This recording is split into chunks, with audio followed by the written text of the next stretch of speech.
Ok, oficialmente a gravação começou. Boa noite. A gente vai agora para a nossa última aula do curso. Agradeço muito a presença de vocês, a companhia, o interesse e até a confiança. E vou atualizar aqui o nosso tema de hoje. Acho que vocês estão vendo a tela? Estamos. Tá. Acho que vai ficar assim. Sim, Tá. Então vamos lá. O que a gente vai ver hoje? A gente vai finalizar um pouquinho só que faltou da aula passada, que estava programado para a aula passada. E aí a gente vai falar sobre o sabá, sobre a proteção e a perseguição às bruxas, os domínios sobre o bem, a saúde, a doença e o mal, e também sobre magia e feitiçaria, sobre o sexo e a fertilidade. Bom, vamos lá. Na Inglaterra medieval, o termo bruxa ou bruxaria, né, witchcraft, era sinônimo para magia. Então era a mesma coisa, bruxa e maga, feiticeira, tudo witch. Mas, a partir do século XV, tornou-se algo mais específico. Além da prática da magia, para ferir pessoas e animais, acreditava-se que as bruxas tinham renegado a Deus. Então, vejam, isso aqui é século XV. Nós vamos, daqui a pouco, fazer um novo retrospecto em relação às normas e aos padrões canônicos religiosos, mas a ideia é essa. Houve um certo momento ali na transição mesmo do período que se coloca entre Idade Média e Idade Moderna, em que as bruxas eram consideradas pessoas que tinham renegado a Deus e prometido fidelidade ao diabo. Veja que já é uma evolução do que a gente viu e a gente vai ver isso com mais detalhe daqui a pouco. Afirmava-se que organizavam encontros chamados sabás e, às vezes, iam voando, em vez de serem consideradas usuárias individuais da magia, acreditava-se que as bruxas faziam parte de uma seita secreta e maligna. Então, não era mais algo individual, mas era algo fantástico, que levava voos e assim por diante. E, além do mais, significava uma agregação das pessoas que estariam ali exercendo esse tipo de atividade, ou seja, deixou de ser uma prática para ser uma seita, um grupo propriamente dito, que era secreta e maligna. Então já existe uma índole absoluta de maldade atribuída a essa população. E, portanto, praticavam crimes medievais mais terríveis que os cristãos podiam imaginar.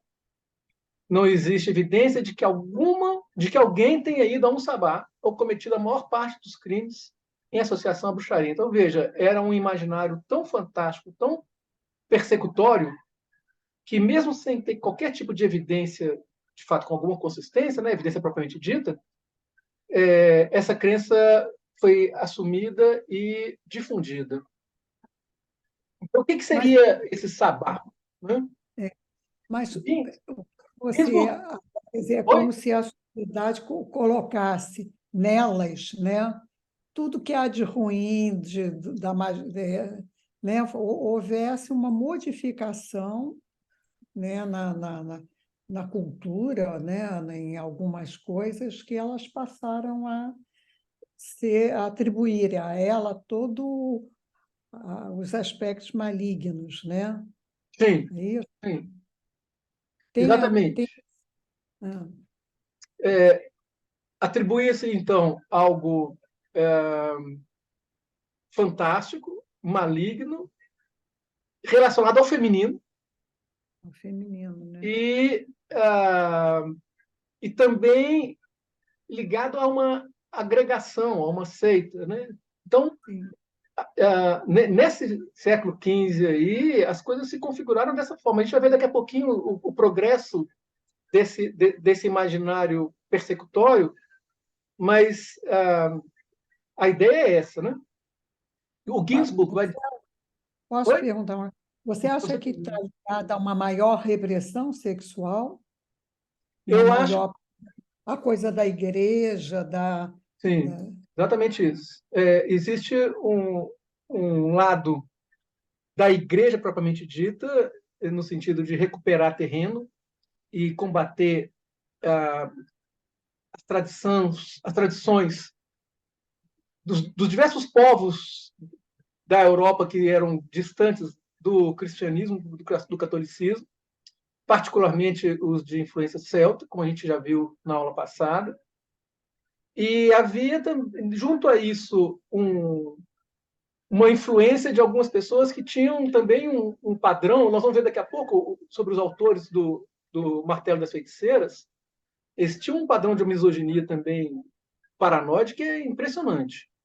E isso influenciou. E há um detalhe a mais que eu vou adiantar pela sua pergunta, mas que eu vou tecer com um pouco mais de consistência no final da aula, ligado à fantasia do sangue, a mulher que sangra. E aí também essa provável fantasia de angústia de castração dessa população misógina. Nós temos aqui, deixa eu ver, a Carla perguntou se eu estou passando para outras telas. Eu estou passando para outras telas. Está na tela 2 ainda? Eu vou dar uma olhada então o que está acontecendo aqui. Só um instante. Você não está passando, não, você só está com a apresentação do que vai ser hoje. Então pera lá. Então deixa eu mudar aqui. Obrigado, Carla, por ter avisado. Só um instante. Vou até aproveitar para ver quem chegou aqui. Deixa eu ver quem está aqui. Só um instante. Maria Helena, bem-vinda, Maria Helena. E Flávia também, bem-vindas. Obrigada. Então vamos lá, novamente aqui.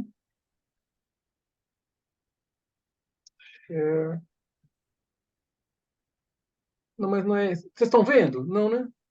Agora sim. Só um instante. Eu acho que desse jeito vocês não vão conseguir ver. Mas apareceu agora. Mas é porque ela não passa. Depois, se eu Você for quer passando de uma tela para outra, ela não vai passar. Tá, agora eu vou colocar num outro acesso aqui. agora passou. Agora está. Tá. Então é este aqui. Ó. Vocês estão vendo agora? Sim, Então eu vou passar. Passou? Passou. Tá, ótimo. Então essa é a tela que a gente estava, né? Agora a gente vai falar sobre o sabá.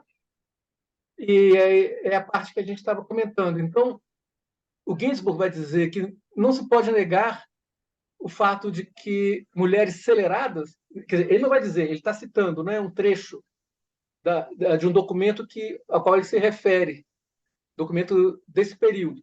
Não se pode negar o fato de que certas mulheres aceleradas, transformadas em sequazes de Satã, seduzidas pelas fantásticas ilusões dos demônios, afirmam cavalgar de noite certos animais junto com Diana. Já falamos sobre isso, sobre Diana, né?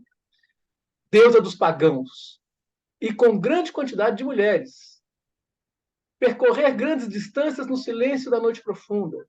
Obedecer às ordens da deusa como se esta fosse sua senhora e serem chamadas a servi-la em determinadas noites. Então, elas eram reunidas, elas serviam, eram sequazes de Satã, mas quem intervinha sobre elas era a deusa Diana, a deusa romana. Ok, estou vendo só conferindo aqui. Bernardo, Oi, diga, Vanessa. o que significa mulheres aceleradas? Meio dementes, talvez sem razão, Ah, tá. tá? Obrigada. Pois não. Tá bom. sequezes. Também o que é sequezes de Satã, né? Sequazes, elas eram súditas de Satã, digamos assim. Bom, note-se então o Ginsburg falando sobre isso, né? Sobre o texto anterior. Note-se que a deusa pagã, embora tendo todos os poderes sobre as mulheres, assim é por servir Satã, né? Que a gente comentou. O grande responsável. O que é uma hipóstase? Hipóstase é uma entidade que se põe representando uma entidade maior, ou uma sacerdotisa que representa uma divindade. Tá? Então, nesse caso, hipóstase. Então, Diana seria uma hipóstase da Grande Mãe, e era uma evolução de uma deusa cita, daquela região ali da Ásia Menor, do Irã, da Pérsia Antiga, daquela região. Tá?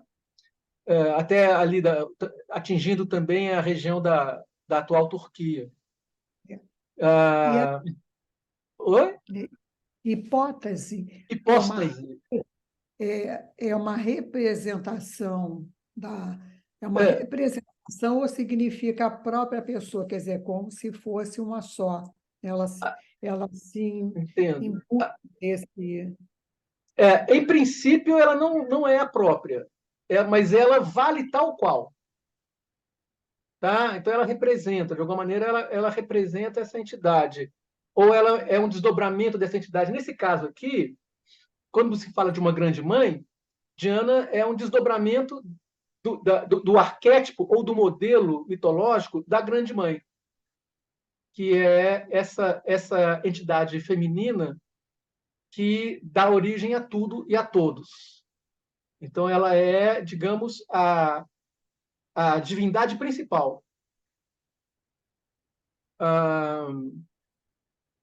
Tá, então, no caso aqui de Diana, antes de ela se tornar essa personagem da mitologia romana, por exemplo, ela era uma deusa cita, meio mulher, meio serpente, que nas imagens antigas, na iconografia antiga, era circundada por casais de serpentes. Casais de serpentes, no caso, quando a gente vê então o masculino e o feminino, né, a gente vê que tem uma relação com a fertilidade, com a fecundidade também. Então, a serpente, além de representar o mal e o pecado no catolicismo, por seu lado traiçoeiro e peçonhento, é com segurança um símbolo fálico por sua forma e sua capacidade de inoculação. Então, peraí, se representa o mal por seu lado traiçoeiro e peçonhento, né? E é com segurança um símbolo fálico por sua forma e sua capacidade de inoculação. A deusa venerada pelos citas marca o modelo de uma mulher fálica, que deve ser castrada por suscitar a angústia de castração no homem. E os citas chegaram até a Galícia, então essa pode ter havido até uma absorção da cultura dos citas pelos celtas, por exemplo, se é que eles chegaram a conviver. Então, sabe-se que há essa presença dos citas até lá, mas eu particularmente não sei de um convívio simultâneo entre esses dois grupos étnicos.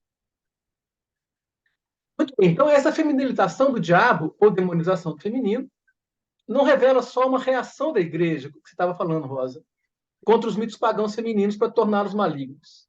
Principalmente aponta para a angústia de castração dissimulada de uma sociedade falocêntrica e totalitária que tecia pavorosas fantasias, persecutórias, criando mulheres fálicas perversoras da ordem social e prontas para perderem os homens por qualquer descuido ou fraqueza. Ora, a mulher apresentava poderes muito distintos entre a cultura pagã e a cultura cristã, quando se tratava da sacralidade e particularmente sobre o sexo sagrado. Se no primeiro caso, que é a cultura pagã, era a união sagrada por meio do sexo que garantia a vida e a fertilidade, nós vimos alguns exemplos na aula passada sobre a questão dos celtas, né?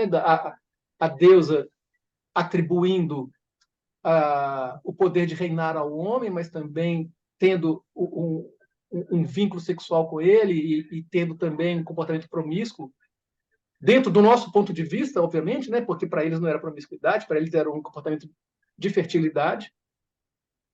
No cristianismo era a resistência às tentações carnais que levariam à transcendência e à vitória da ordem sobre o caos.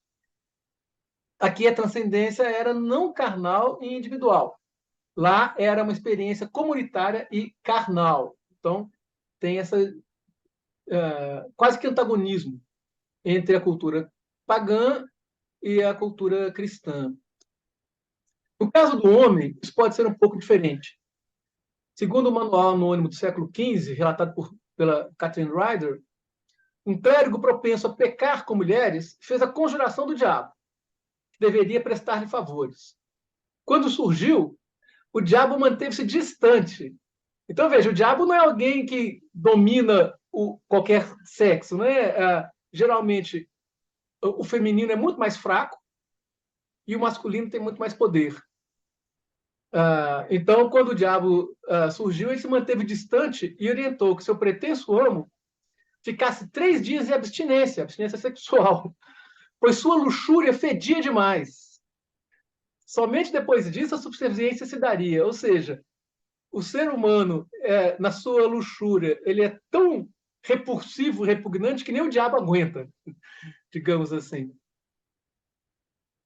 Paralelamente, deu-se uma personificação e individuação nas representações sociais a partir do século XII, fortalecendo a autoridade maligna do diabo, o que levou até o aumento nas suas representações ilustradas e esculpidas. Então, veja só, se o diabo ele poderia ser até um ser mais ou menos inferior, dependendo de como ele era evocado e como ele se comportaria atendendo a quem o evocasse, com o tempo ele vai se fortalecendo e vai se tornando cada vez mais presente na iconografia.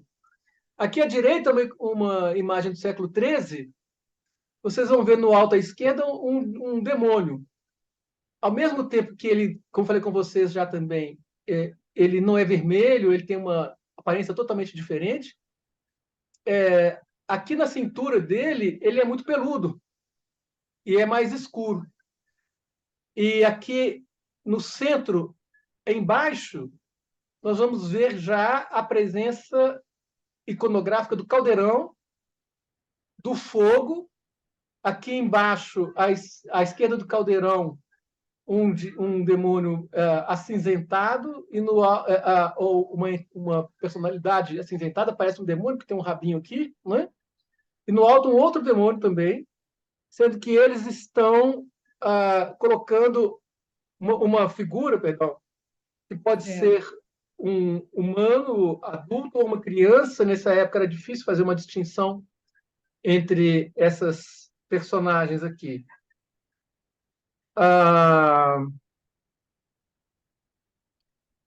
Deixa eu ver se tem mais alguma coisa significativa. Não, em princípio, isso já está dentro do nosso padrão, do nosso modelo, do que a gente está discutindo. E ele tira, não, aqui tem essa imagem, ele mexendo num bolso atrás dessa mulher. Parece um homem. Sim, é uma freira. É como se ele estivesse induzindo. Geralmente, quando o diabo aparece muito por trás, pelas costas, nessa iconografia. Então, é como se ele tivesse um poder de indução. Mas essa freira, se vocês olharem aqui à direita, ela está sendo abençoada por Maria, que tem por trás dela um anjo.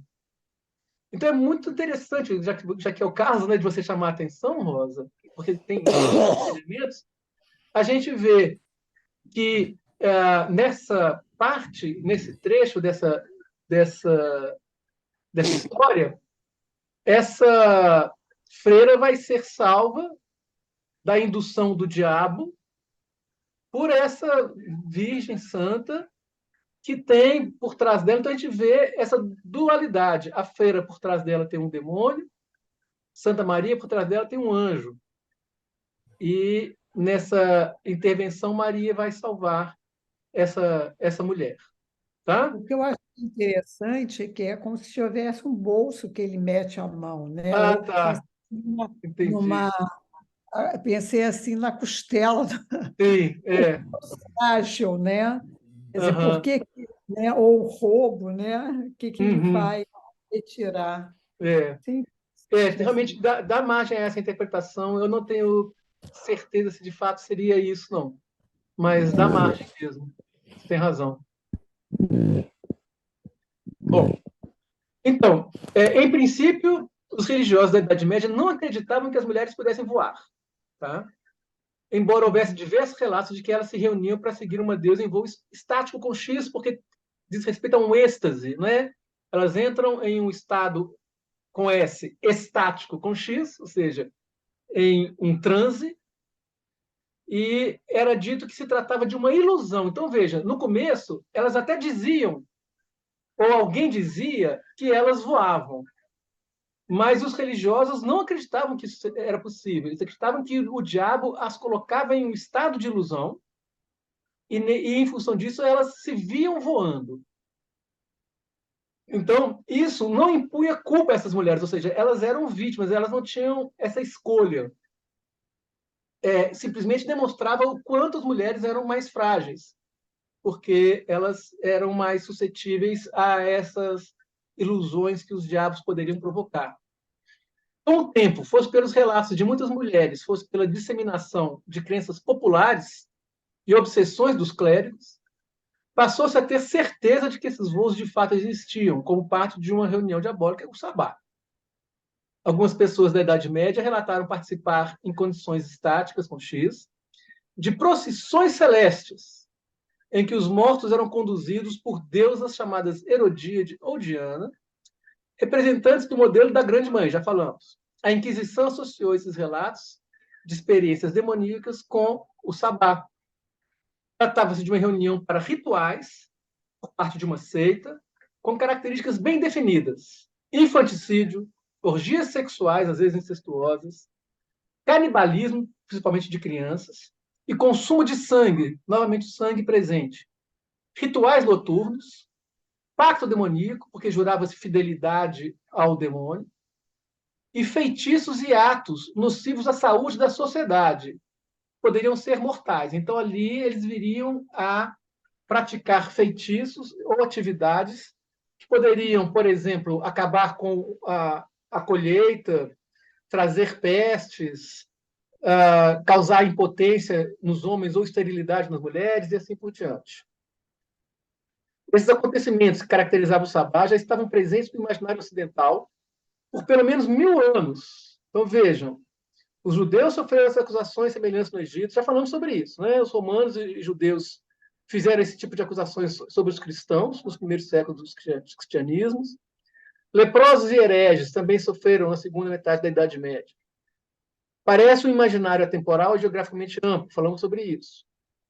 Na caracterização definitiva. Por que sabá tem um nome, tem um Tem. significado? Já vamos falar sobre isso um instantinho, tá? Vamos chegar lá. Na caracterização definitiva do sabá, após tantos séculos de transmissão desse conjunto de crenças e preconceitos, houve o acréscimo das crenças de que as bruxas e os feiticeiros fariam um trato específico e detalhado com o diabo, que é correspondente ao trato de vassalagem que o vassalo fazia com o senhor feudal. Tá? Então, se transpôs esse imaginário de suzerania e vassalagem que era corrente na época para qualificar essa relação desse trato que seria feito com o diabo. Então, o diabo seria o senhor, o suzerano, e as mulheres, principalmente as mulheres, mas depois isso se expandiu para homens também, seriam os vassalos.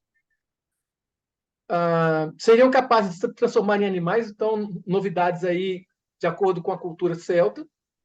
Reuniam-se para copular com encarnações de Satã em orgias regadas a sangue e de recém-nascidos, e poderiam voar em vassouras ou bastões. Como já se viu, a metamorfose, ou shape-shifting, poder atribuído às bruxas do imaginário cristão e ao diabo, também é característica celta. Acabamos de falar sobre isso, né? Desculpem, antecipei. Embora em quase todas as mitologias isso ocorra. Zeus se transforma em animais, Oiá e assim por diante. Oiá é Yansan, né? Se transforma em búfalo. Já vimos sobre isso aqui também, o caldeirão como um ambiente de regeneração dos guerreiros na cultura celta, e também presente em Queridwen, o Queridwen, a velha, né? Ou seja, esse arquétipo da velha que mais tarde se passa também para a bruxa, né? Ou seja, aquela representação tradicional da bruxa como uma mulher velha, nariguda, com a verruga. A gente vai ver até um pouco sobre essa questão da verruga adiante, tá? Bom, o que nós vimos até agora para passar para uma nova etapa?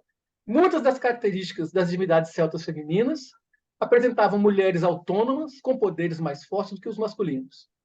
Nessa mitologia, alguns fenômenos eram vistos como próximos da experiência da vida regular. A metamorfose, a viagem para o mundo sobrenatural, a intimidade com corvos e os feitiços. A vida cotidiana dos povos celtas absorveu essas referências e as aplicava nas relações sociais, o que perpassou séculos sem a opressão cristã. Com o fortalecimento do cristianismo, como a gente já falou, inclusive o retorno da população para os ambientes urbanos, a centralização do poder na figura do rei e das famílias da corte, e também o acesso mais capilarizado da igreja à população, de um modo geral, as mulheres e a tradição celta foram demonizados e estigmatizados como bruxaria. Vários elementos da cultura celta foram incluídos no que se chamou sabá. E, como diz Tom Bestel, os clérigos e o povo, esgotados por tantas calamidades, como, por exemplo, as pestes, suspeitavam, então, que suas desgraças procediam de uma autêntica conspiração na qual bruxos, leprosos, judeus, homossexuais e mesmo o diabo se davam as mãos. Então, veja, nesse imaginário todo, houve recorrências de catástrofes, de perdas de safras, de pestes, e isso atiçava esse grupo de fantasias paranoides, obviamente, porque a vida era colocada em risco frequentemente e de modo avassalador, e isso fazia com que se buscassem culpados. E, assim como, por exemplo, a gente vê na Alemanha, entre guerras, né, com tanta pobreza e passando por uma derrota humilhante na Primeira Guerra, a tendência de encontrar um culpado ali para justificar todo aquele sofrimento. E aí, no caso ali, foram os judeus. Né? Recentemente, também aqui no Brasil, a gente passou por uma situação de um recrudescimento moralista muito grande. Houve uma...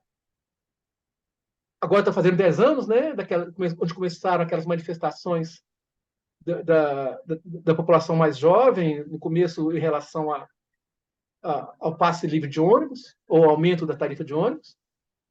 E isso sugeriu um caos, uma perda de controle das coisas, e com isso foi se criando um discurso de que tudo estava fora do controle, tudo estava ruim, tudo era muito ameaçador, ao ponto em que houve a mudança, né? Alguns chamam de golpe, e cada um chama do nome que quiser, mas houve uma destituição de uma personagem eleita democraticamente, e junto a isso, não sei se você se lembra, eram passeatas contra homossexuais, contra a sexualidade, eles iam a museus e queriam fechar museus ou tirar quadros ou obras em que houvesse nudez, em que houvesse alguma coisa ligado mais a essa autonomia feminina, ao erotismo e à homossexualidade também, e ao que não era tradicional cristão. Ou seja, novamente, uma caça às bruxas, o que demonstra que isso não é um fenômeno isolado, isso é um fenômeno que está presente recorrentemente no imaginário social. Só muda a maneira como as pessoas falam sobre isso, e aí a gente teve, né, o ápice no governo Bolsonaro, com meninos usam azul, meninas usam cor-de-rosa, né? Quer dizer, uma violência de gênero gravíssima, e um aumento também dos casos de feminicídio, paralelamente.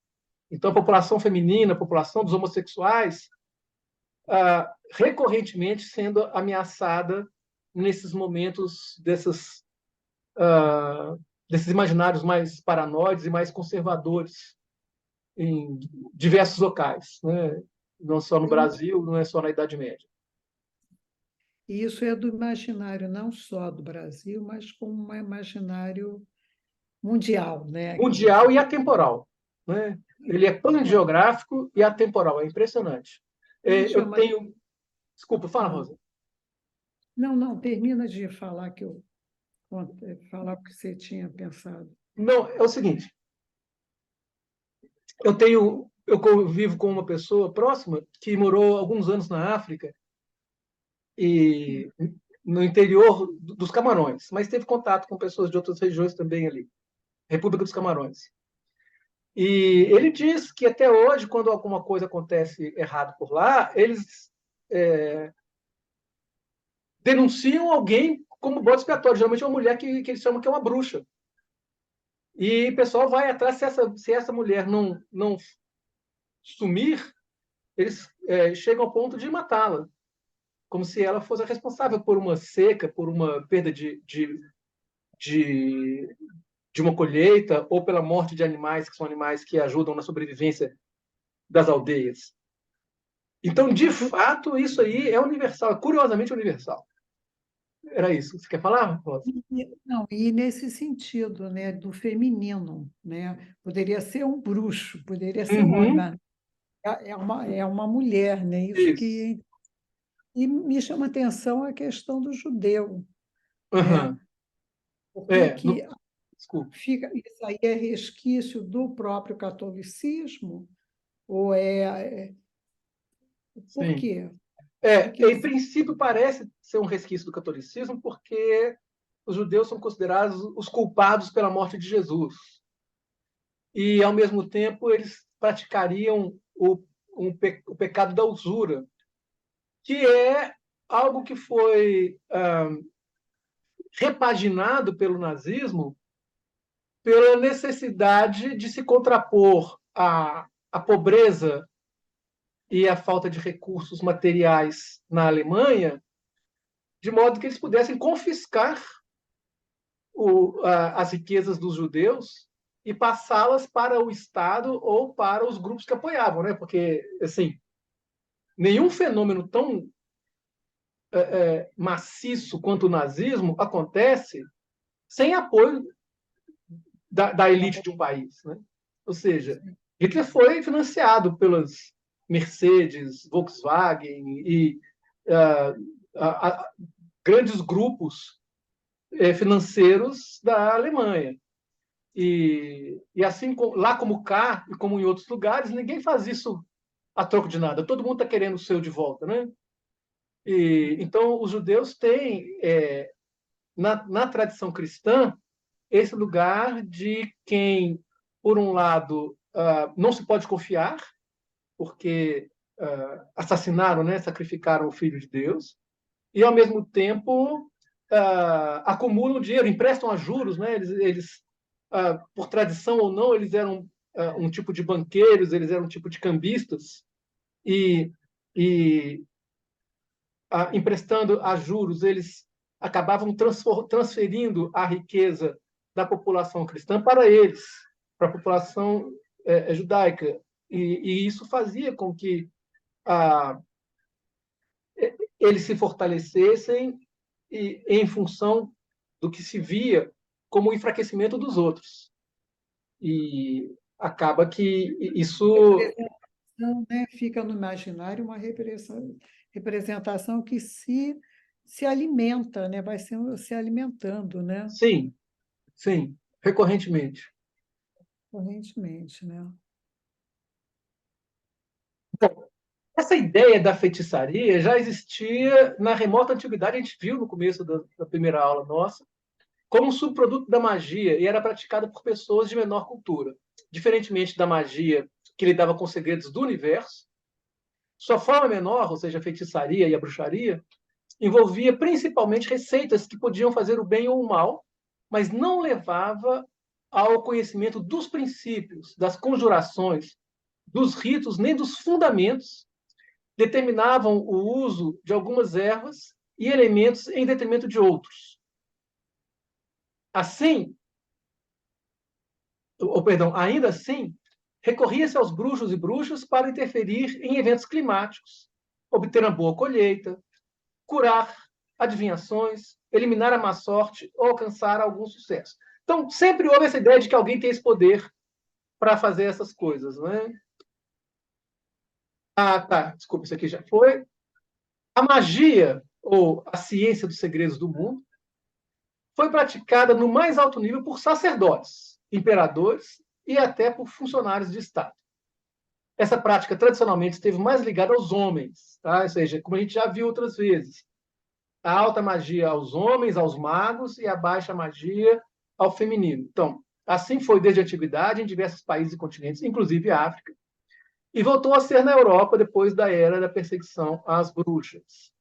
Alguns grandes praticantes da magia acreditavam que a natureza formava um grande livro, em parte cifrado, escrito por Deus, e que um conhecimento global, em parte sintético, poderia permitir-lhes lê-lo e decifrá-lo. Então, para alguns, dominar as forças da natureza era chegar mais perto dos segredos de Deus. Então, alguns justificavam isso, mas geralmente os magos, os homens, o pessoal de um nível social mais protegido, digamos assim. Quem tiver interesse também sobre isso, leia Apuleio. Apuleio, o Asno de Ouro, fala do depoimento antigo de um homem praticante da magia, sacerdote de Ísis. Ele próprio se proclamava sacerdote de Ísis. É muito interessante. E foi Apuleio quem resgatou para o conhecimento da sociedade ocidental o mito de Eros e Psique. É ele quem reconta, que conta esse mito com detalhes, e os registros que a gente tem que se baseiam, ou que tratam desse mito, se baseiam em Apuleio. Tá? É só um parênteses, porque realmente não cabe tudo isso no nosso trabalho. Atitudes da Igreja, desde o início de sua oficialização religiosa em Roma, e mesmo leis civis gregas, romanas e germânicas. Então, vejam, a gente tem duas tradições europeias em relação ao direito, né? O direito romano e o direito germânico.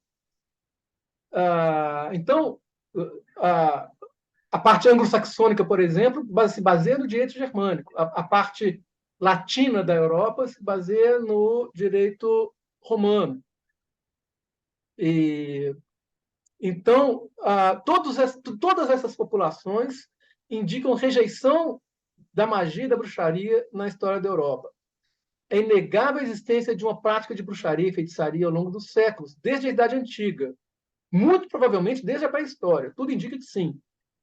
Mas tratava de uma atividade voltada para adivinhações, controle climático, sucesso na caça ou na guerra, poderes sobre a sexualidade, inclusive fecundidade, virilidade, desejo e assim por diante.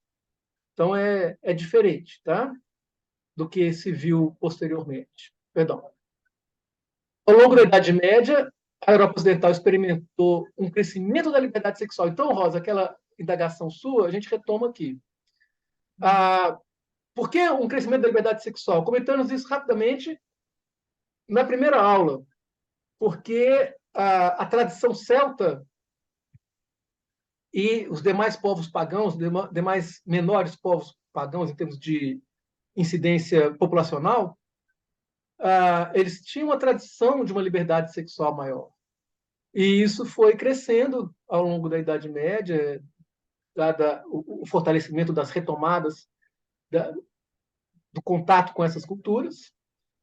E o fortalecimento do cristianismo trouxe de volta uma repressão a essa tradição já, a essa cultura já absorvida. E, junto a isso, uma demonização da mulher. Ela ainda era inferior, fosse para reinar, guerrear ou comandar. Suas atividades sociais eram menos pesadas e mais domésticas. Não exercia cargos de grande poder, enfim, não era nem tão respeitada, nem tão temida. Mas havia grandes motivos para ser temida, se não por seu poder de sedução. Então, o risco que a mulher impunha era seduzir. Então, ela era, digamos, não merecedora de um respeito ou de credibilidade pelo seu poder de seduzir, e isso remetia à ideia de Eva. Então, a gente vê vários textos justificando o porquê a mulher é perigosa, é sedutora, pode ser lasciva, tem que ser contida por causa da argumentação que remonta à ideia de Eva no Gênesis. É um mito, né? É um mito da Eva, né? Quer dizer, porque Sim, isso é uma criação, né? É uma criação do universo, né? sim, E, hum, a cultura ocidental, né? Não sim. sei se no judaísmo isso tem essa origem, né? Porque É, senão, quer dizer, talvez daí entenda-se porque a mulher é pecadora, né? sim, em princípio, no caso da tradição judaico-cristã, sim, é por causa disso. E, embora no Gênesis tanto o homem quanto a mulher sejam considerados culpados, e por isso eles são banidos do paraíso, cada um com o seu castigo particular. E, e a tradição é retomada até mesmo em um jogo de palavras que era muito comum na Idade Média, não sei se vocês já viram, que eles falavam que Maria, na sua castidade e na sua santidade, ela era o oposto perfeito. Então, as mulheres deviam se mirar em Maria e não em Eva. E eles pegavam a saudação do anjo, que está na Bíblia, que é ave, e colocavam a ave como o contrário de Eva. Então, era como se fosse necessário se guardar em oposições. Uma era traiçoeira e lasciva, digamos assim, que seria Eva, e a outra era casta, pura e voltada para todos os princípios da bondade cristã, que seriam sublimados. Isso daí é só uma pequena parte da história, porque, como eu falei com vocês, isso está dentro do núcleo de mais intensa especialidade minha no mestrado e no doutorado, que é Maria no século XIII. Então, se for o caso, eu posso passar informações para vocês depois, mas como não é o nosso foco aqui nesse curso, eu não vou me deter muito, mas eu vou passando para vocês aos poucos essas referências. Tá? Ah, Mas então, é só tomar um pouquinho o que a Rosa falou, porque é sempre claro, dicotômico, né? aham, É sempre um oposto, assim, não tem exatamente, tá, uma. Ou você é do bem ou você é do mal, Mas perfeito. pode né? ser um E paradoxo, né? dependendo dos interesses econômicos, políticos, eu te coloco num grupo ou no outro, né? Uhum. Tem sido assim há muitos séculos, né, cara? É. E a culpa é sempre da mulher, no final das contas. Na maioria das vezes, sim. Na Mas maioria eu das acho vezes, sim. muito interessante essa ave, né? Que é o contrário de Eva, Isso. né? Aham. Eu pensei que traz um paradoxo, porque Maria é um paradoxo, é a negação da sexualidade, mas ela tem um filho, é tentar negar esse ato, né? Isso né? Sim, Achei muito interessante, né? sim. Ela tem um filho que não é gerado pelo ato sexual, né? E isso, Seria então, negar a própria, negar tudo, né? é. Mas, como eu falei com vocês,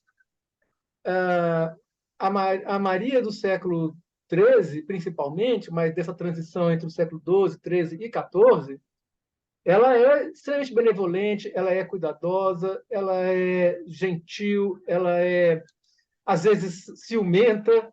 É, eu, eu não posso falar muito sobre isso, porque senão eu não paro mais. Mas, de toda forma, ela, como eu falei com vocês, ela chega a salvar uma abadesa que estava grávida e, e deu à luz e foi denunciada pelas monjas ao bispo da região. E quando o bispo vai lá, ela salvou a abadesa. Então, levam são necessários alguns séculos, digamos assim, ou é necessário bem mais de que um século, para que essa Maria venha se tornar o modelo absoluto de, de, de devoção à divindade masculina e de distanciamento das paixões da vida cotidiana. Tá? Mas realmente, porque é muita coisa para falar a esse respeito. Claro que vocês perguntando, eu vou responder, mas é porque realmente é coisa demais, é coisa, muita coisa mesmo. Tanto que, só quem foi que, não sei quem perguntou algum dia aí sobre o curso que tem sobre mitologia feminina, está gravado. Nesse curso, eu praticamente não falo de Maria, porque eu deixei para fazer um curso especificamente sobre Maria, e acabei não gravando, porque é um capítulo à parte, tá? Mas é um capítulo maravilhoso, inclusive. Não é, assim, não é só a, a, a desvitalização do feminino, não. Tá? Tem outros elementos envolvidos aí que eu acho que seria depois interessante a gente poder falar. Tá bem?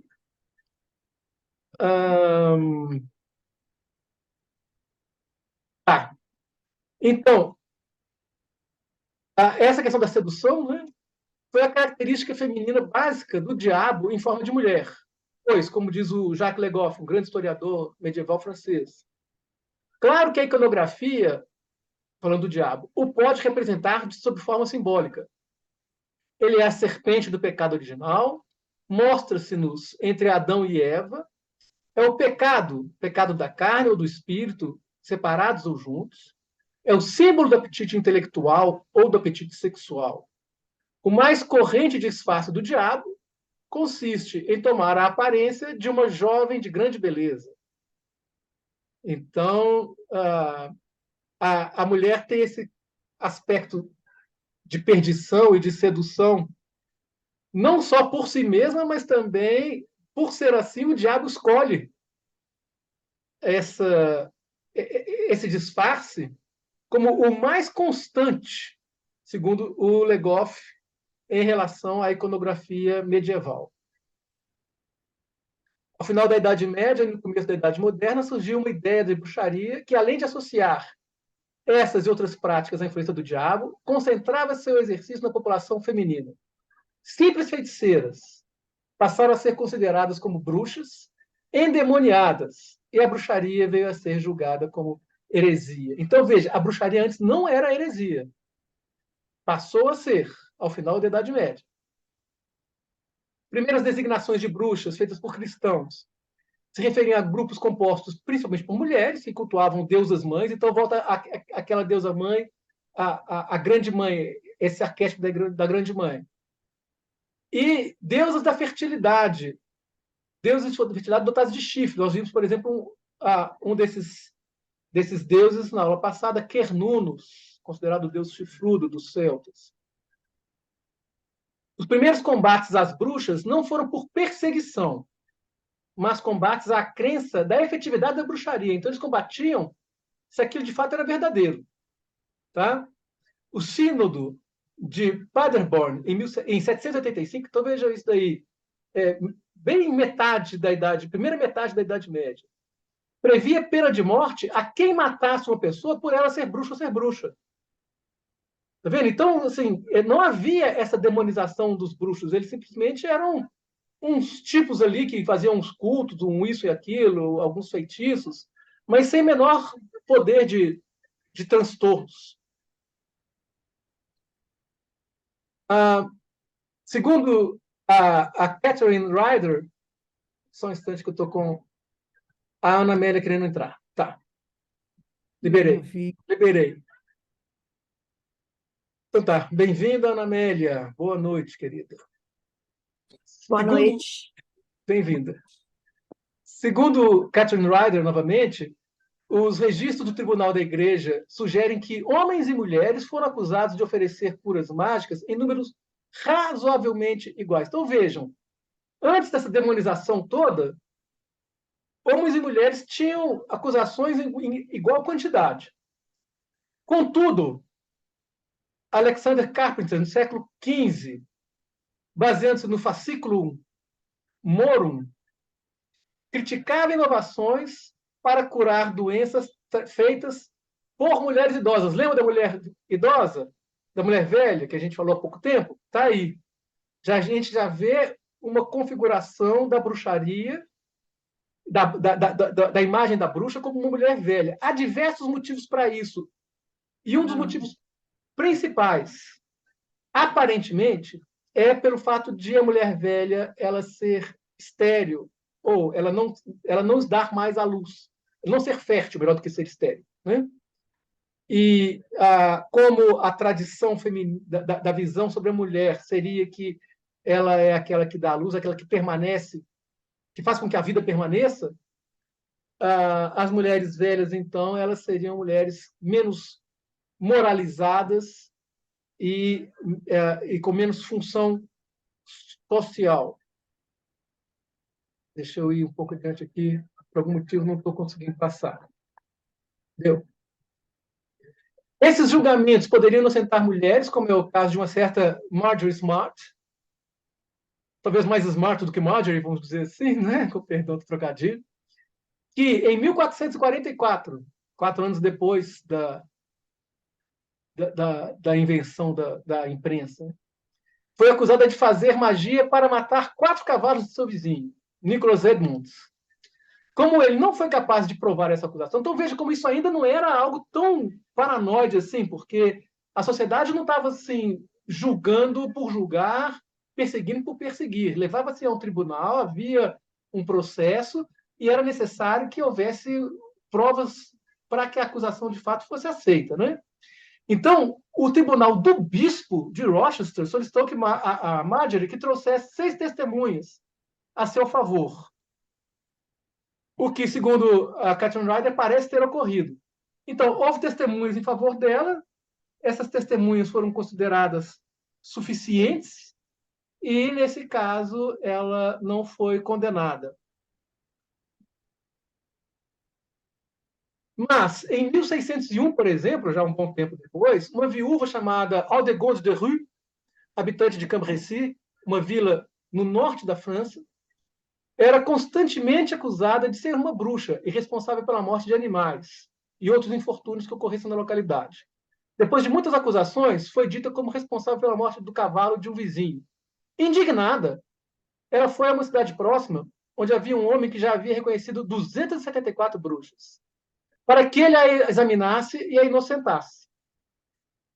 Ele pediu à mulher que se despisse e encontrou alguns sinais no corpo, tal como uma verruga e algumas cicatrizes, as quais seriam marcas do diabo. Lembra que eu falei com vocês que a bruxa passa a tomar uma aparência de velha e também com a verruga? A verruga é uma imperfeição, é uma marca do diabo. Por isso, Aldegonde foi detida e torturada. Obviamente, sob tortura, confessou os crimes de morte dos animais e parcerias com o diabo, chegando a ter copulado com ele. Por fim, foi acusada e condenada por bruxaria, tendo como fim o estrangulamento e a fogueira. Então, vejam... Bernardo. Oi, diga, por favor, Vanessa. Então, eu sou bruxa, porque tenho uma verruga no nariz. Não tenha dúvida, Vanessa. Ninguém aqui estava pensando... Ninguém aqui estava pensando nada diferente disso antes de você dizer, ainda mais agora. Eu acho que todas nós, né? Pois é, exatamente. Coisa que rompesse, né, as regras, né? Sim, sim. Que lazai, lazai. Bom, então, originariamente, a Igreja constituiu o Tribunal de Inquisição para combater grupos heréticos, como os valdenses, que negavam a autoridade papal, e os cátaros, que diziam que havia 2 criadores no universo. Um criador que era bom e um criador que era mau. Tá? Por isso havia bondade e maldade no universo. Algo semelhante ao que as pessoas chamam de maniqueísmo. Por quê? Vocês me desculpem. Associação livre, daí não dá para parar. Maniqueu, ou mani, foi uma pessoa da Idade Antiga que dizia que havia o bem e o mal, não havia, como princípios, não havia só o bem. Então, fala assim, fulano é maniqueísta, porque fica puxando para um lado para o outro. Não, o maniqueísmo não é isso. O maniqueísmo é considerar que na origem havia o bem e o mal. E, novamente, a gente vê isso já em um momento mais tardio, os cátaros. A Carla caiu, Carla voltou. Bem-vinda de volta, Carla, querida. Seja bem-vinda.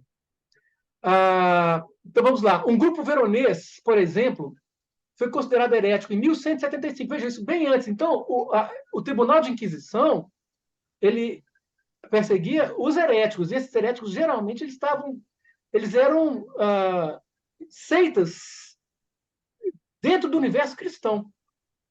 Né? Então, em 1175, um grupo foi condenado por celebrar missas blasfemas e praticar sexo contra a natura. O que é praticar sexo contra a natura? A homossexualidade, sexo anal, sodomia. O que é contra a natura? É contra a natureza, ou seja, ele não era um sexo feito para a procriação. Então, eles se reuniam em porões e fariam isso tudo. Contudo, a Inquisição não era rigorosa contra as práticas mágicas ou feitiçarias. Tá? Ou seja, isso não era heresia ainda. Uma vez que estas eram consideradas superstições ou ilusões, como a gente viu há pouco tempo. Quase sempre mereciam desprezo, inclusive porque estavam envolvidos com mulheres muitas vezes, e as mulheres eram, antes de tudo, desconsideradas, desprezadas. A Inquisição não manteve seu exercício em toda a Europa a partir de 1520, restringindo-se a Portugal, Espanha e Itália. Mesmo assim, enquanto esteve ativada, não tinha poder de condenação à morte, o que cabia à justiça civil, que era a instituição que julgava os casos de feitiçaria e bruxaria. Excepcionalmente, havia atos de linchamento e execuções populares. Em princípio, não eram as mãos dos sacerdotes que matavam os condenados. Aí uma cena de julgamento aí, tá? de bruxaria, de heresia. Vencidos os temores do milenarismo, o que são os temores do milenarismo? Todo mundo acreditava que... Todo mundo acreditava, não. Difundiu-se a crença de que o mundo ia acabar no ano 1000. Ok? Então, esse era o temor do milenarismo. As migrações estão vencidas, os temores do milenarismo, as migrações violentas e as privações alimentícias. A Europa medieval experimentou um grande período de avanços que incluíam o surgimento de universidades, os progressos de engenharia e arquitetura, inovações filosóficas e mesmo uma melhora geral do clima. Entretanto, após os séculos de fartura, diminuição da violência e crescimento socioeconômico, o final da Idade Média trouxe sofrimentos extremos. O século XIV foi calamitoso. A partir de 1348, a Grande Peste devastou terras e povos e reincidiu posteriormente. Ou seja, não houve só uma peste negra. Tá? Houve pelo menos 3 edições, digamos assim, ou 3 recorrências, ou uma peste negra e 2 recorrências dessa epidemia. Novos episódios de fome aconteceram e a Guerra dos 100 Anos devastou economias, povos e esperanças. Tudo isso deve ter influenciado no imaginário de perseguições, ameaças e desespero. Muito bem, então vamos ver, nesse panorama que a gente traçou aí, inclusive, de uma certa forma, correndo ao longo de décadas e um pouco de séculos, como é que eram essas leis e como é que elas influenciaram? No início do século X, a Igreja criou um documento chamado Cânon Episcopi, ou Cânone do Bispo. Criticando as crenças e práticas não cristãs ou pagãs, o texto se referia a crenças populares e atividades noturnas em que se cavalgavam animais e seguiam a deusa Diana. Mas a Igreja interpretava tudo isso como fantasia ou sonhos. Não considerava ser realidade nem impunha graves penas. No século XI, o bispo da cidade imperial de Worms, Burchard de Worms, reuniu 20 livros em um cânone de leis chamado Decretum Burchardi, ou seja, ele chamava Burchard, né? ou Burchard, e aí, em latim, decreto Burcardi, do genitivo. Então, o decreto de Burchard, influenciado, em parte, pelo cânon episcope, que é o do século anterior. Longe de considerar a bruxaria uma prática grave ou herética, vejam, ainda não é heresia. O bispo Burchard orientava na necessidade de se combaterem as crenças pagãs por meio do questionamento, como estes, ao fiel ou à fiel. Então, veja, remete muito à tradição de Santo Agostinho, que também buscava um questionamento por uma certa racionalidade. Então, como é que ele ia combater as crenças pagãs? As crenças pagãs, para ele, eram desvirtuações do pensamento, eram desvios da fé, e não uma heresia propriamente dita. Então, o que ele perguntava lá? Pedia auxílios de feiticeiro, acreditava que pessoas poderiam prejudicar a plantação ou criação de animais com olhares, palavras ou sons. Até hoje a gente tem uma expressão no Brasil, né, que é olhar de seca-pimenteira. Não sei se vocês já ouviram essa expressão, se ela é mais característica aqui de Minas ou não. Eu acho que não. O que é olhar de seca-pimenteira? Botar um olho gordo, né? Botar um olhar de inveja tão forte que vence até a força, porque a pimenteira é extremamente forte contra o mal-olhado. E acredita-se que um mal-olhado é capaz de acabar com a plantação. E para o Burchard, não sei, isso era uma crença que deveria ser combatida. Fazia feitiços característicos de mulheres adúlteras para manter o amante. Chegava a... Veja só que curioso isso.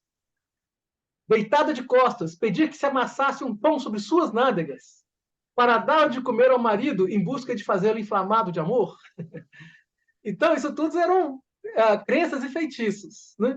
Que deveriam ser identificados nas pessoas, porque certamente se eles perguntavam que isso acontecia, isso era comum, e isso identificaria que essas pessoas tinham crenças que deveriam ser combatidas.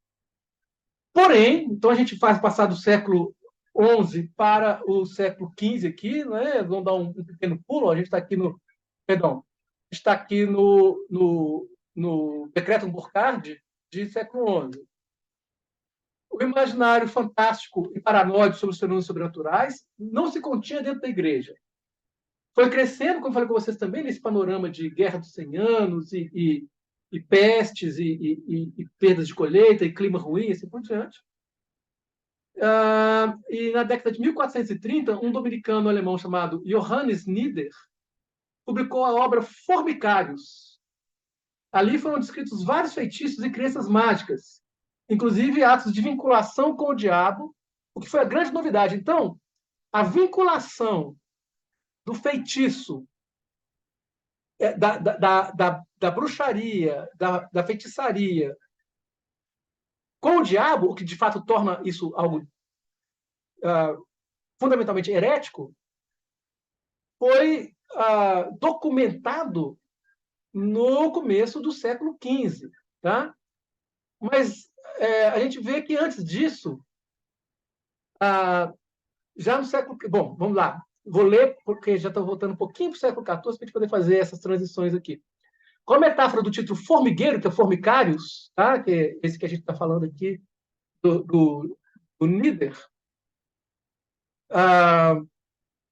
com a metáfora do título formigueiro, Nieder associava a sociedade humana à sociedade das formigas.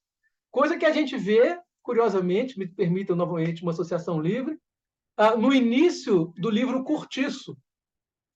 Ele tem uma descrição do cortiço como se fosse um formigueiro, não sei se vocês se lembram. E apontava para a existência de atividades subterrâneas. Embora já no final do século XIV se relatassem casos isolados de bruxaria associados aos seres malignos, esse documento, Formicários, é o primeiro em que se encontra a explícita associação entre bruxaria e vínculo com demônios, em um discurso sistematizado para esse fim.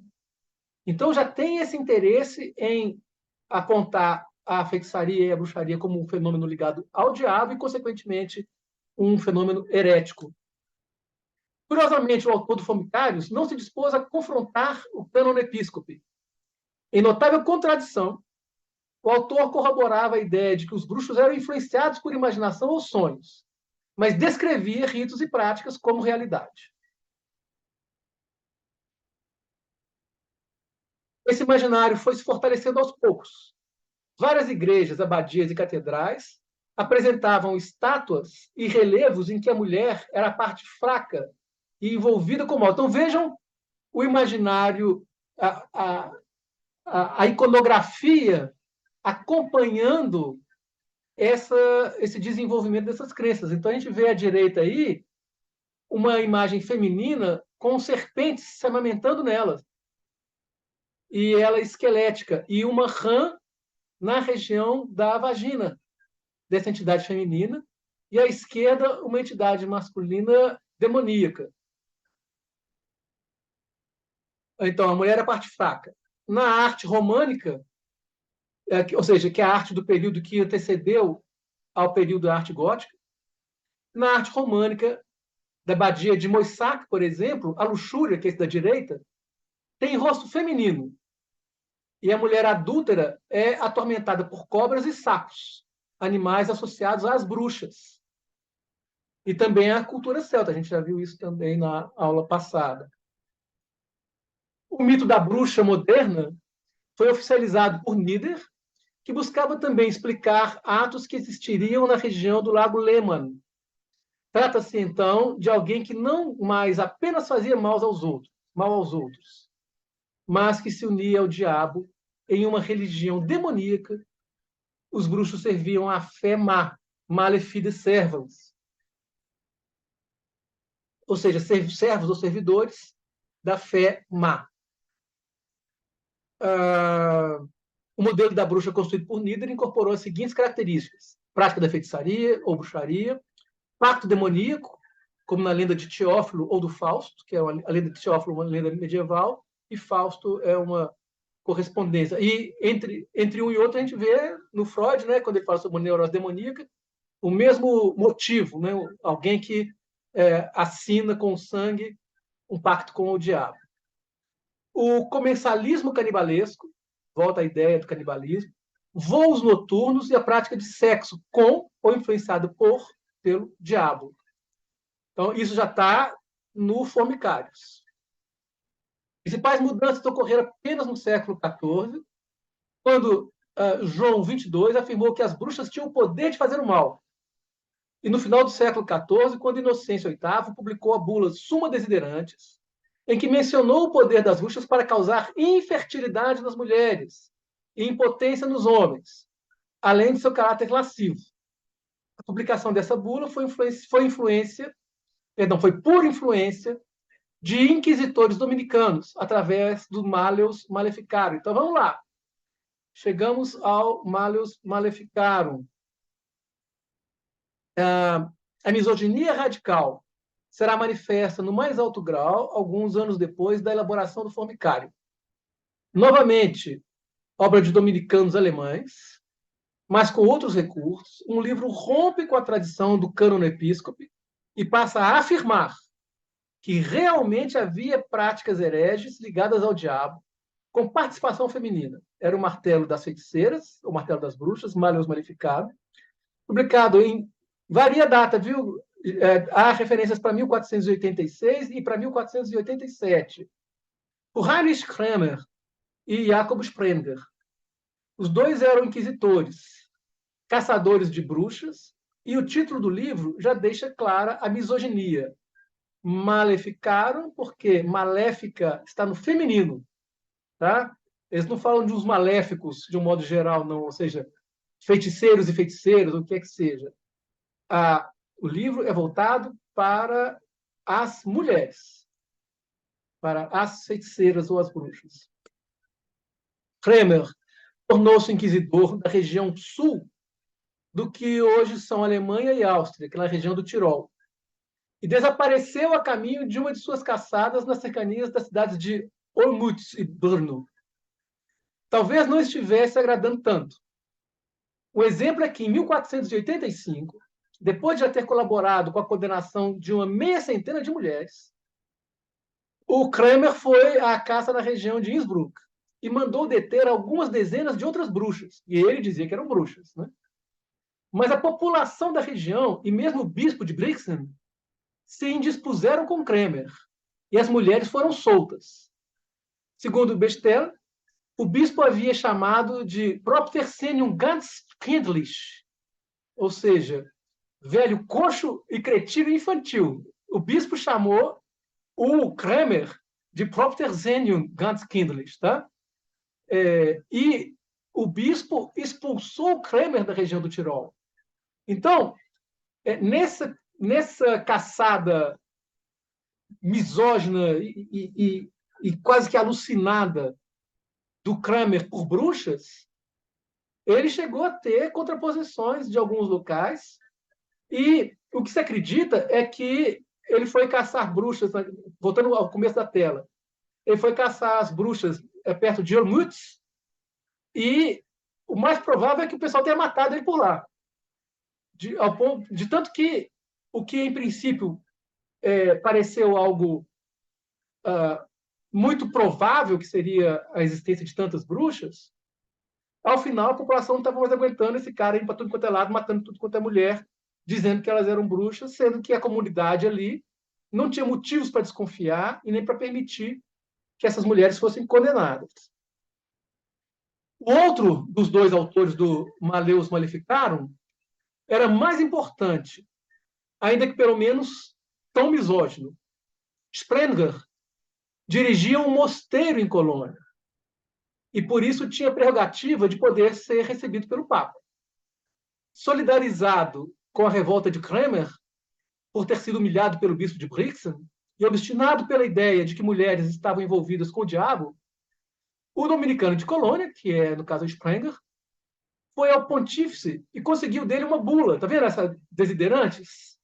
Ele foi até o Papa, disse para ele tudo o que estava acontecendo e pediu que ele emitisse uma bula para dar um suporte a essa atividade de continuar com a Inquisição ou com esse combate a essa população que já tinha passado a ser considerada herege. Eu estou colocando aqui, agora que eu estou me dando conta, gente, vocês me desculpem, eu estou falando do século XIV por um lado, mas é século XV. Deixa eu ver aqui. Está aqui, século XIV, vocês me desculpem, tá? É século XV, gente. Porque vocês vão ver aqui 1487 e assim por diante, né? Aqui a gente fala de 1485. Tá. Então ele pede essa bula pro Papa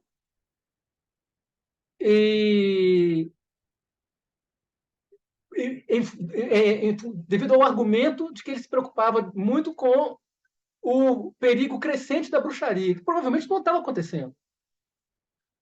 Inocêncio VIII não sabia dos detalhes do conteúdo do livro. Por quê? Porque eles já estavam com o livro em andamento. Então, essa é uma das hipóteses. Tá? E, a despeito disso, a publicação trazia a bula papal em seu início. Então, o que eu quero dizer com isso? Então, não está muito claro, então, vocês me perdoem. Os dois autores, o Nieder e o Sprenger,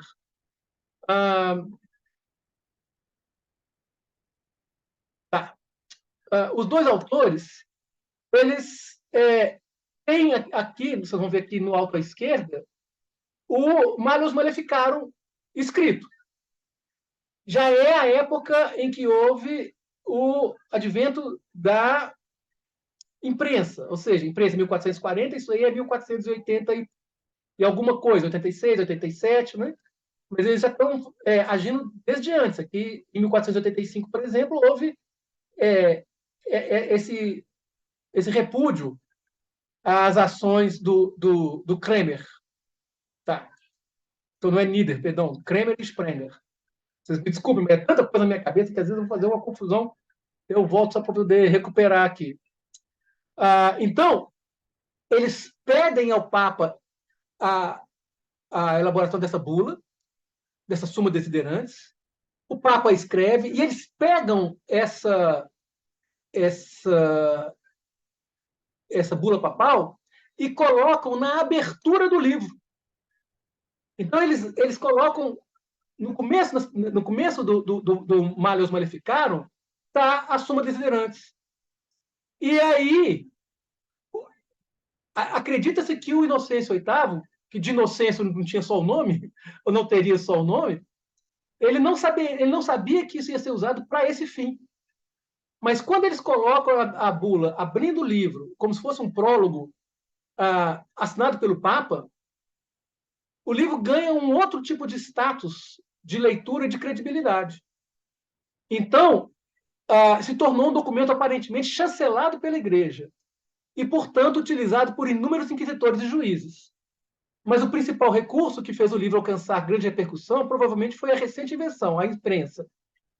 Vejam só, 9 reedições ainda no século XV, ou seja, de 1486, só para não perder aqui, gente, me desculpe mais uma vez. 1486, isso mesmo, e 1487, até os 13 ou 14 anos subsequentes, houve 9 edições e foram publicados mais de 30 mil exemplares. Ou seja, pouco mais de 10 anos. Com mais 6 edições até 1520. Então, foi a primeira edição, 9 reedições e mais 6. É uma coisa impressionante. É o primeiro grande best-seller autoral. Né? Não por acaso, a quantidade de condenações de bruxas tornou-se numerosa a partir do final do século XV. Então, veja, novamente, caça às bruxas é um fenômeno que tem uma história medieval? Tem, isso foi andando, foi evoluindo. Mas é um fenômeno principalmente da Idade Moderna, e não da Idade Média.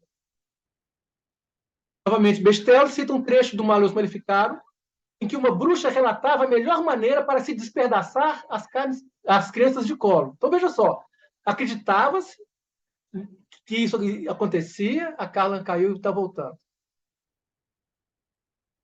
Ok, mais uma vez, bem-vinda, Carla. Então, eles acreditavam que isso acontecia, e eles, no livro, eles descreviam os atos diabólicos, digamos, né, blasfemos, heréticos, que as bruxas cometiam. Então, colocavam as crianças de colo para ferver em um caldeirão, novamente a ideia do caldeirão, até que a carne se separe dos ossos e fique bem líquido. Com a parte mais sólida, fazemos um unguento. Veja só, alguma coisa para um feitiço, que, passando de uma página para outra, né, se serve para nossos feitiços, prazeres e regozijos. A parte líquida seria misturada com hóstias, testículos de galo e ossos de serpente para fazer filtros. Filtros seriam poções diversas, inclusive geralmente os filtros são poções de amor. A obra de Sprenger e Kramer trouxe mais novidades.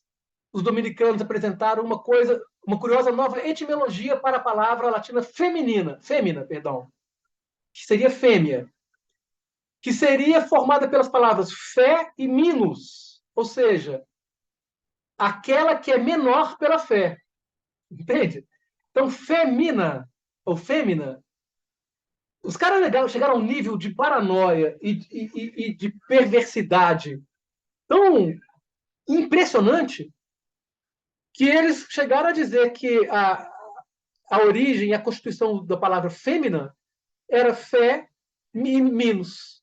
Então, que as mulheres tinham menos fé. E por isso, então, elas seriam mais propensas a essas heregias diabólicas. É uma coisa, realmente, uma obra de um delírio impressionante. Deixa eu voltar aqui, desculpe. Os inquisidores também pareciam conhecer muito a sexualidade feminina, ironicamente dizendo, tá, gente? Tem que até SAP de ironia, por favor.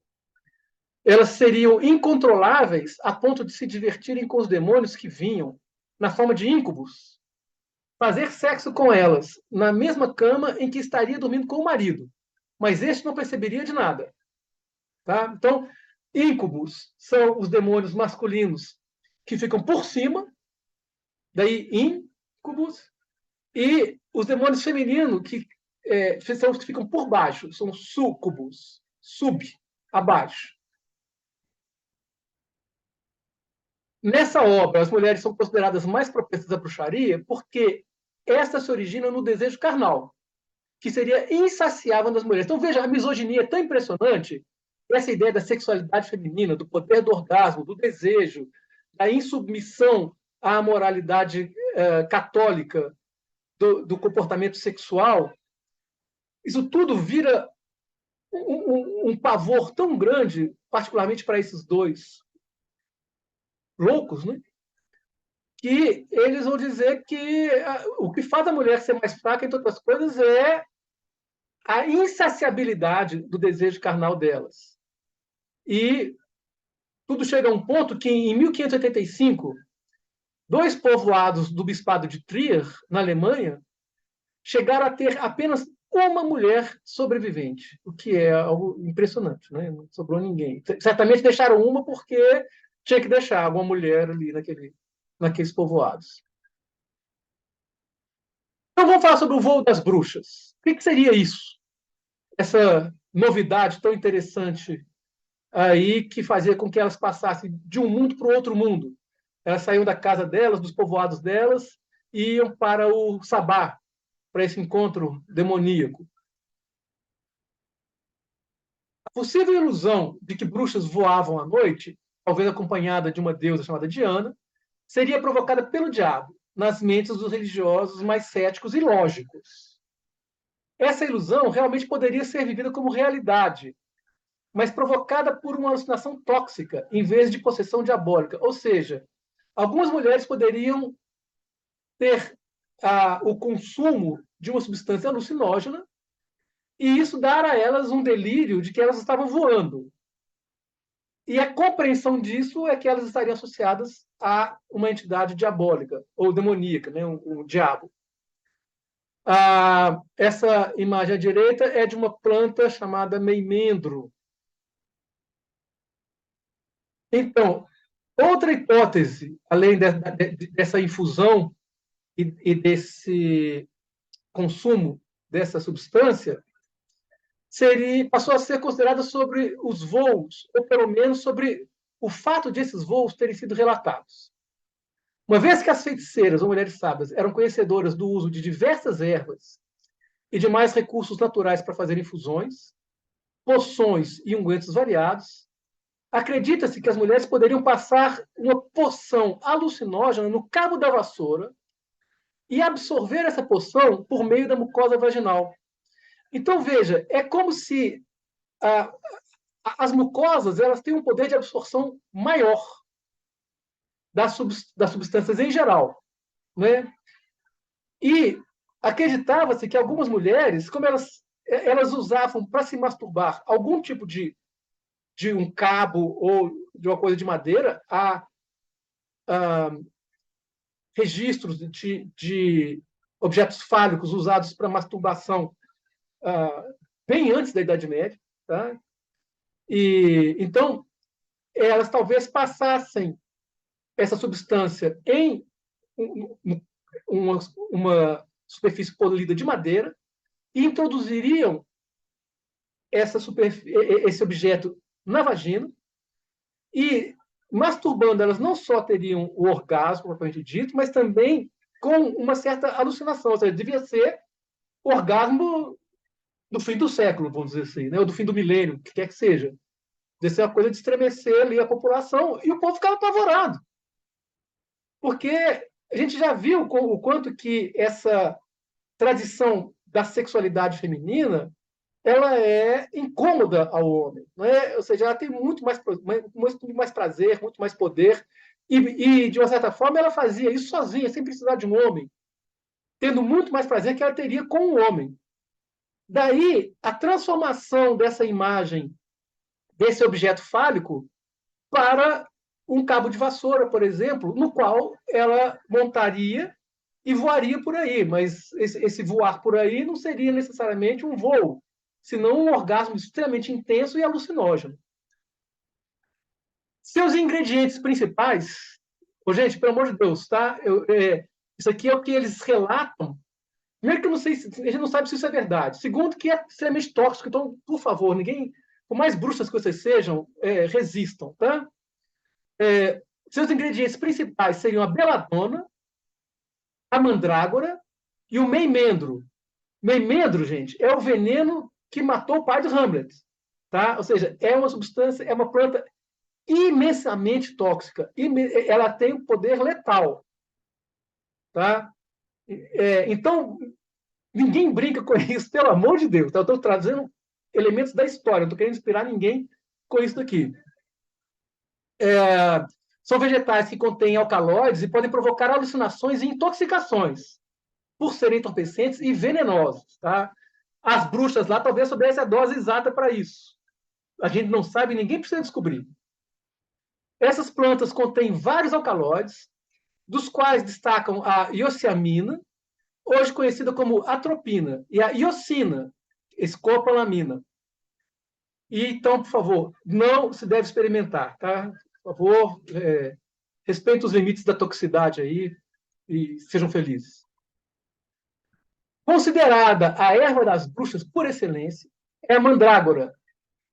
Sua imagem é encontrada em vários manuscritos medievais e renascentistas e sempre é mencionada como um dos ingredientes principais para o preparo de todo tipo de poção ou feitiço.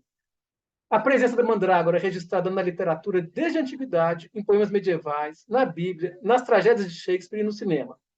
Até no Harry Potter, né, agora.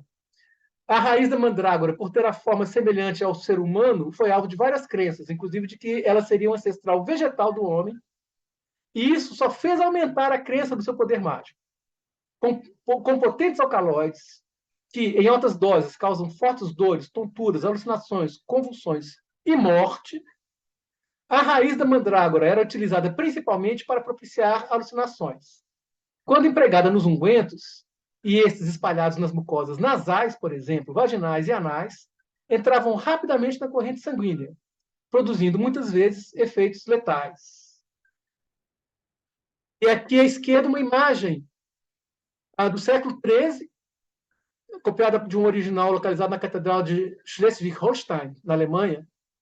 Alguns historiadores consideram que essa mulher esteja em uma representação da deusa Freia, que é uma deusa nórdica, tá? Ligada à fertilidade. Outros sugerem que se trata de alguma feiticeira qualquer voando num ramo de meimendro. Então há uma diversidade a esse respeito. Se o cabo da vassoura passava como um estreito assento ao longo da mucosa ou se era introduzido na vagina, isso é outra parte dessa hipótese, que depende da compreensão de cada autor ou autora, porque aí há uma discussão interessante a esse respeito, aí depois quem quiser pode procurar. Mas isso seria uma explicação para os relatos de voos sobrenaturais na montaria de uma vassoura. Pensemos também que ir aos céus é uma figura de linguagem bastante pertinente quando se quer referir ao orgasmo, principalmente ao orgasmo intenso. Tem gente que fala que vê estrelas, né? E não é de se surpreender que a moral cristã ocidental tenha querido demonizar o orgasmo feminino, principalmente quando ocorria sem a submissão a um homem.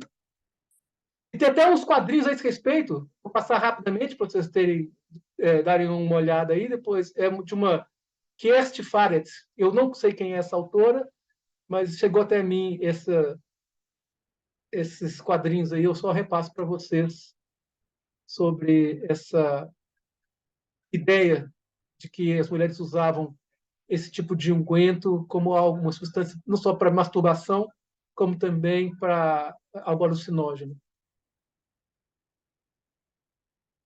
Bom, foi para o céu, fim, sejam felizes. Né? Agora, retomando então a sua pergunta, Rosa, sobre o que é o sabá. Né? O termo sabá é muito antigo e suas origens podem trazer mais aprofundamento ao fenômeno fantasiado na Idade Média. Está ligado à Lua. E esta, por sua vez, quando se trata do universo feminino, certamente está ligada à menstruação. Volta à ideia do sangue como um elemento também persecutório, o sangue feminino. Né? Tanto o sangue bastante frequente na primeira relação sexual, que aí tem a ver até com o texto do Freud sobre o tabu da virgindade, e também aqui ligado à menstruação propriamente dita. O Junito Brandão, que é o grande mitólogo brasileiro, né, ele concorda em que, por trás de tabus como os ligados à menstruação, se possa ver, aí, citação do próprio Junito, tá? Um complexo de castração por parte do homem. Junito ele trabalhava muito mais com a vertente junguiana do que freudiana, mas ele traz também muitas referências da psicanálise freudiana. Seria a psicanálise propriamente dita. Né? Será que isso influenciou na desairada misoginia que fez com que, nas execuções dos tribunais de inquisição, ao menos 3 em 4 vítimas fossem mulheres? Pelo menos uma das acusações feitas às bruxas era de que elas eram capazes de arrancar o pênis dos homens e de causar impotência com seus feitiços. Então, aqui a gente vê um incubus invertido, um sucubus invertido, vamos dizer assim, porque é um espírito feminino copulando com o masculino.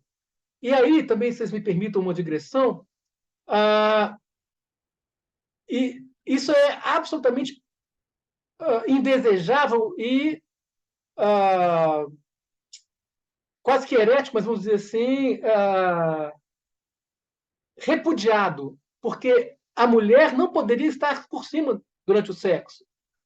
Assim é que a Lilith, que foi a primeira mulher de Adão, queria ficar por cima e, por isso, ela foi demonizada, né? Foi considerada um demônio, foi expulsa, mandada para regiões do Mar Vermelho. Bom, novamente, Bechtel, ele chega a propor que Sprenger e Kramer teriam reeditado o mito da vagina dentada. Aliás, também tem esse, não sei se vocês viram, lá na minha página do YouTube, tem um vídeo sobre a vagina dentada também. Se for o caso, eu posso mandar o link para vocês amanhã. Além de falarem de homens que se julgavam castrados e impotentes, a obra, né, o Malleus Maleficarum, no capítulo 7, da segunda parte, afirma que as bruxas gostavam tanto do órgão sexual masculino, que chegava ao ponto de colecioná-los. Vejam só o nível paranoide e angustiante em relação ao desejo sexual feminino e ao poder feminino de desvirilizar o homem durante ou ao final do ato sexual, né, tirando a ereção do pênis do parceiro lá do homem, em situações em que a mulher poderia continuar não só tendo orgasmos, como tendo desejos sexuais, e o homem, obviamente, incapaz de oferecer a satisfação para isso. O fato de esses órgãos nunca terem sido encontrados não era motivo de inibição criativa para a dupla dominicana. A resposta era que as bruxas os escondiam, geralmente em ninhos de pássaro. Volta a ideia, né? A ideia de se colocar, da penetração, né? O ninho como uma vagina, uma fantasia da vagina, e o pênis e os pássaros como símbolos fálicos.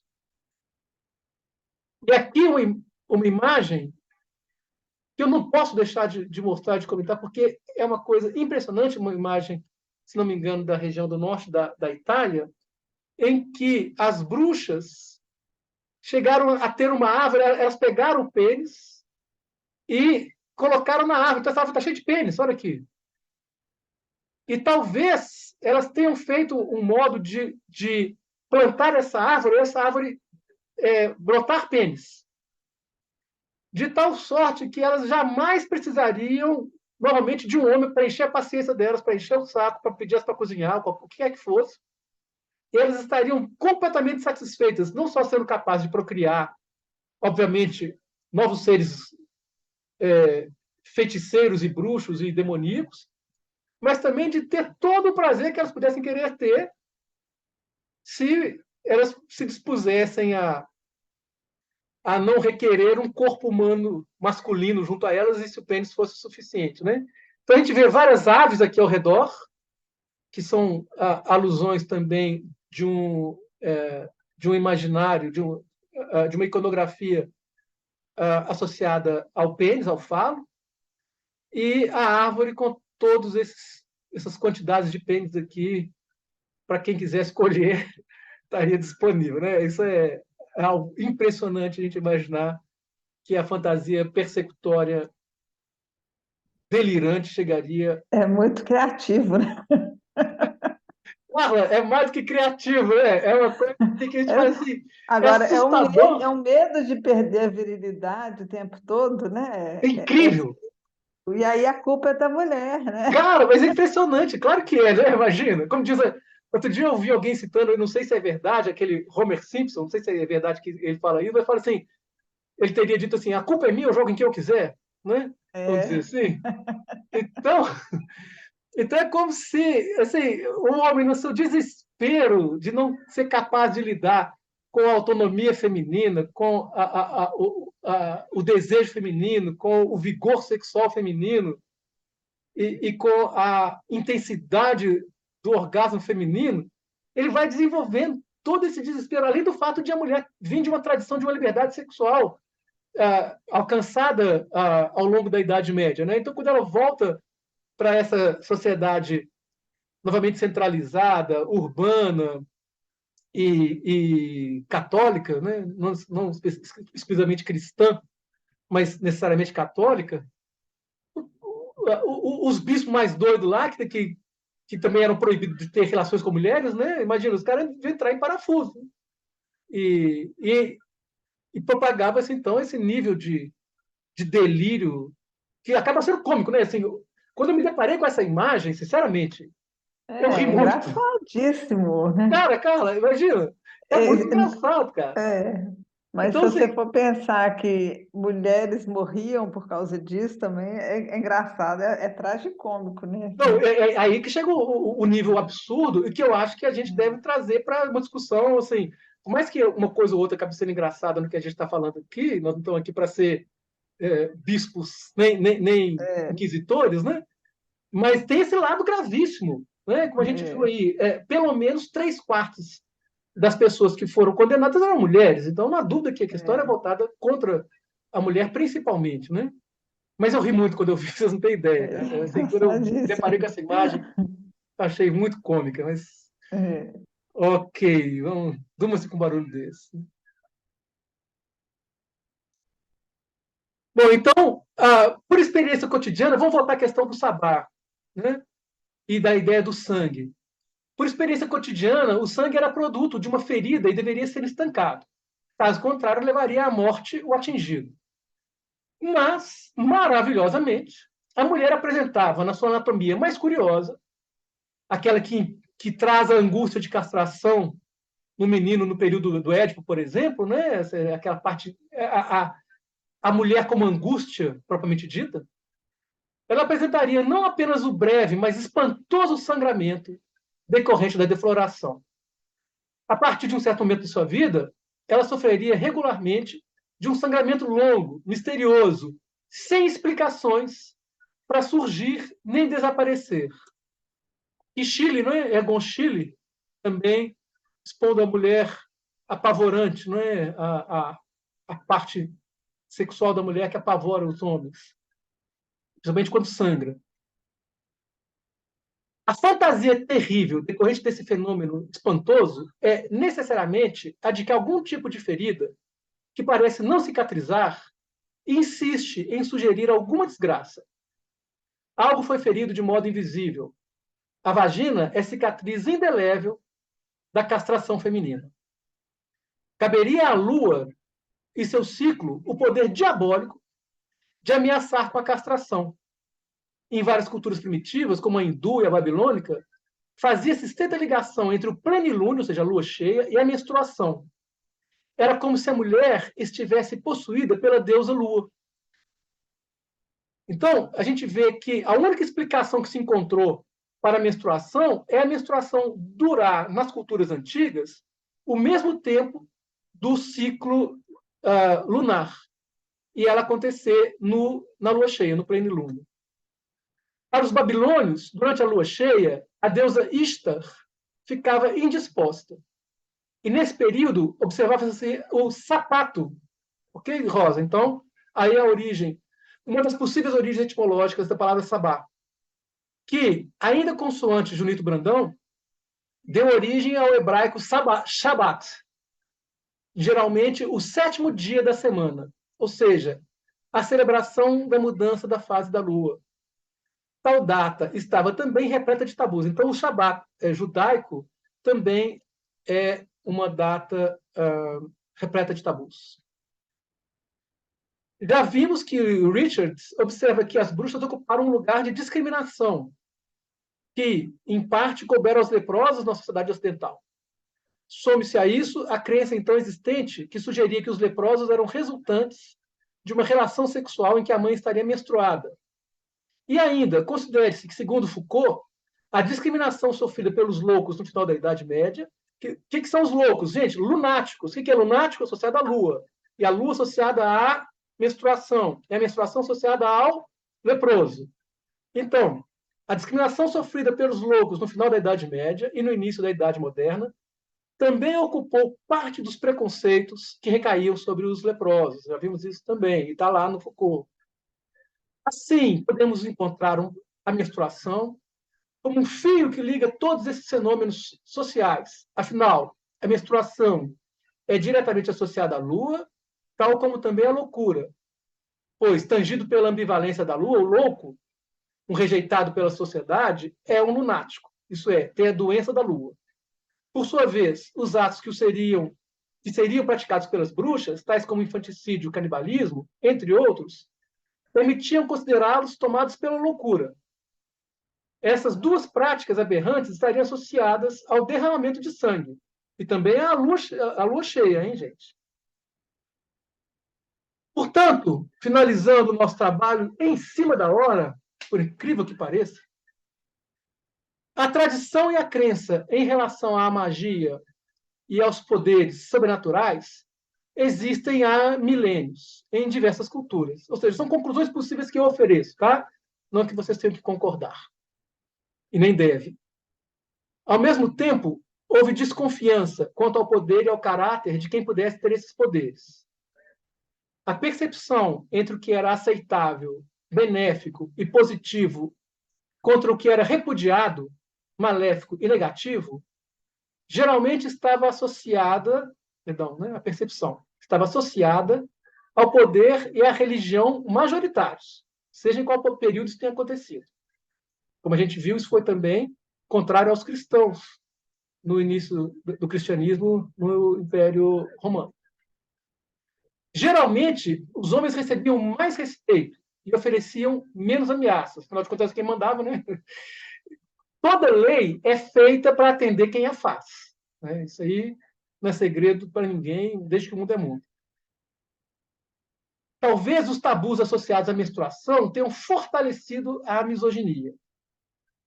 O modelo que culminou com o estereótipo das bruxas e do sabá é comum em várias culturas, mas no caso europeu deve ter sido influenciado pelas crenças gregas e romanas, pela cultura celta, pela atmosfera de um medo elevado, ou seja, pestes, alterações climáticas que trouxeram a fome, guerras, milenarismo, que o milenarismo propriamente dito também é um fenômeno associado ao apocalipse. Ou seja, o mundo vai acabar no ano 1000, e o apocalipse falava sobre o final do mundo. O medo elevado gera fantasias paranoicas, que couberam perfeitamente na figura incontrolável do diabo e em seu poder sobre o sexo frágil, entre aspas, e lascivo. As bruxas ainda couberam um papel de bode expiatório, ocupando o lugar de outros grupos malditos pela sociedade, como, por exemplo, substituindo até, possivelmente, os leprosos. O sabá se configurou com essas tradições tabus, sendo caracterizado também pela figura do diabo, um desdobramento de, entre outros, Pan, Sileno, são entidades da mitologia grega e romana, e o diabo sendo também um unificador das diversas entidades demoníacas no imaginário cristão europeu.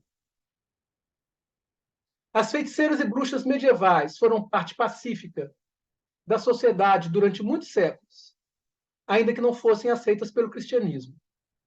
Com o enfraquecimento do feudalismo, fortalecimento dos estados nacionais e do cristianismo, bem como devido às pragas e ao medo do diabo, houve uma grande generalização do preconceito contra as mulheres, em geral, e um combate obcecado a tudo o que pudesse ser associado às mulheres e poderes sobrenaturais.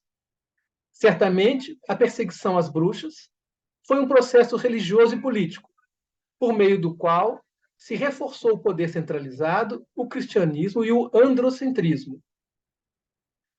E, tendo ainda 1 minuto e meio para terminar o nosso prazo aqui, muito obrigado, que as bruxas nos ajudaram. Obrigado pela presença, uma boa noite e eu estou à disposição de vocês para que a gente possa... As heroínas da resistência aqui, sobraram poucas pessoas presentes. A gente pode agora conversar, se vocês quiserem. Eu vou parar a gravação e vocês podem, se quiserem, abrir o microfone e a câmera de vocês. Só um instantinho aqui para eu parar a gravação.